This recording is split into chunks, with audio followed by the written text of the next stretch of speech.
Track in Groton, Michigan, we have a special project for you today that we wanted to bring you in on.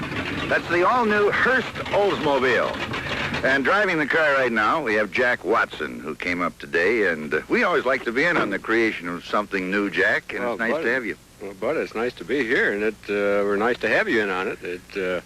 We've had a pretty successful day. We've been out here wringing out suspension, drivetrain components, and we're real pleased that the tires are doing everything that we expected. We're using these new Goodyear polyglass tires, and which, by the time you take this show out of the can and show to the people after the car is released, should also be on the market. And the car, actually, with the 455 cubic inch engine and the disc brakes, not only accelerates well and handles well, but it brakes real well. We've been running braking tests on the straightaway over here, and which, as you saw, as we were doing loop-to-loops. We've had a good time, I'll tell you. You folks will have a chance to see some of this footage on the performance of this particular car, this Hurst Oldsmobile, in just a minute. But I did want you to talk with Jack, and actually Jack is the creator of this Hurst Olds. In fact, you've created several things prior to this, haven't you, Jack? Well, I'm afraid I'm guilty. It's true. The inception of this car came about every year. I have done a number of vehicles for different individuals in the racing fraternity, and I had done a car for George Hurst. And George, as you know, has always been a real leader in this business and wants something a little different and maybe a little better. And this is the way he's always pursued all their product development. And so the car that I had done for him seemed to create quite a bit of interest, and out of that seemed to evolve to Hurst Olds.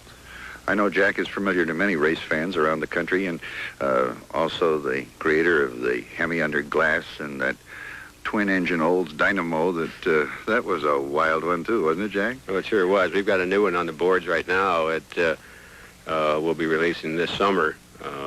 It is going to be an Oldsmobile. What it's going to be, I just soon not say. Oh. But you know what I like about this?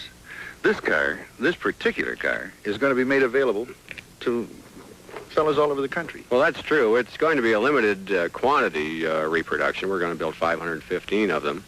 But they will be available, and you will be able to see them on the street. They all will be silver and black, and I guess I've been somewhat of a believer of Henry Ford's scheme when he said that you can have it any color you want as long as it's black. Well, I figured that was good enough for him, must be good enough for me, so we'll make them any color you want as long as they're silver and black. You can have them with the black stripes and the silver body, or the silver body and the black stripes. Right, either way. I like that sort of thought.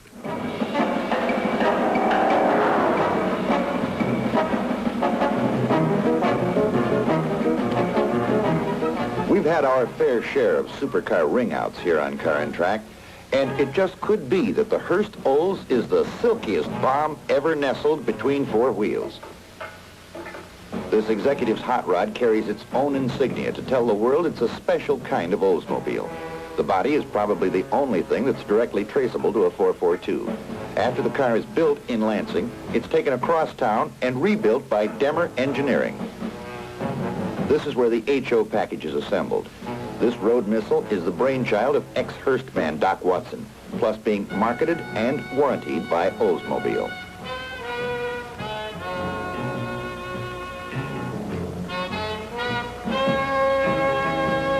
This Boulevard bully operated atop these G7014 Goodyear polyglass tires, mounted on 7-inch rims with a 112-inch wheelbase. Watson said it was set up to take 7-inch slicks, both Goodyear and M&H.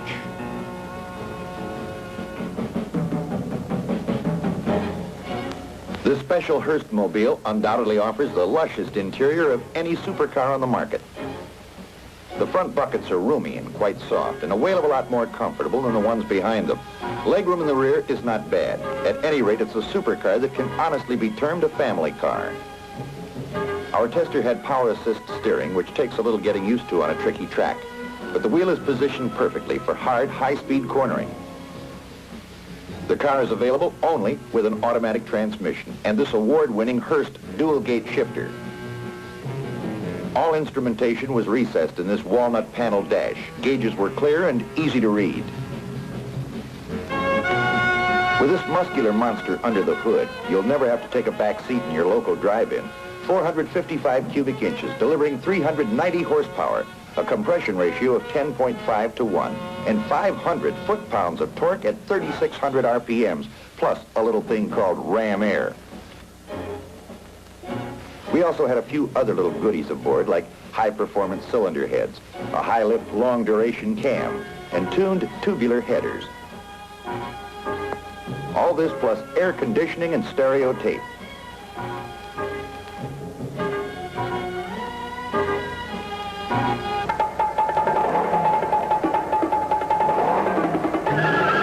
This little package was every bit a gentleman around town. But here at the track, when we blasted it, the car roared out of the hole, and we had 30 miles an hour in 2.8 seconds.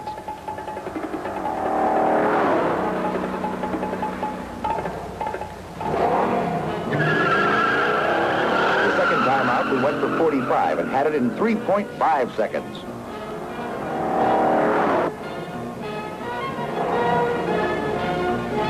We really wound this Silver Screamer again and again. Our best 0 to 60 run was 5.3 seconds.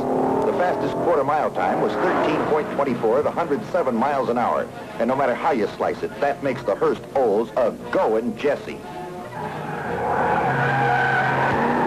After you pin your stomach to your backbone in these straight line runs, you suddenly find out she can handle through the corners with the agility of a bobcat.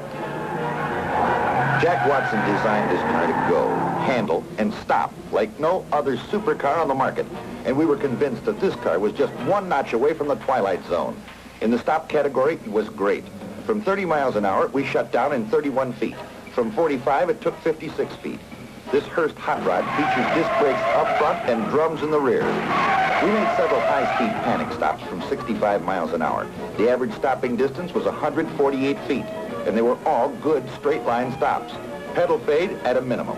Here's a 70-mile-an-hour stop in slow motion. Watch it.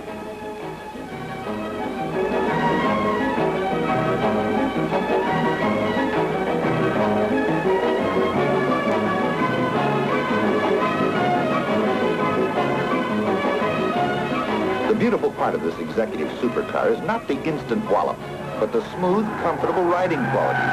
When a car handles this well in the corners, you expect a washboard ride. In high-speed cornering, you can steer it through with the accelerator. But don't back off too fast or she'll leave you, like this.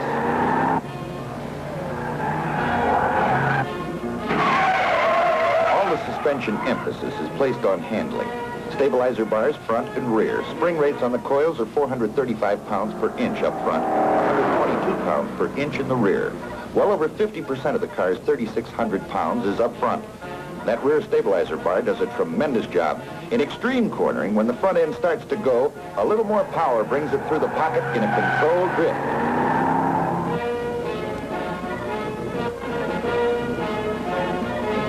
To sum it up, this car is more fun than a Mau Mau convention on Saturday night.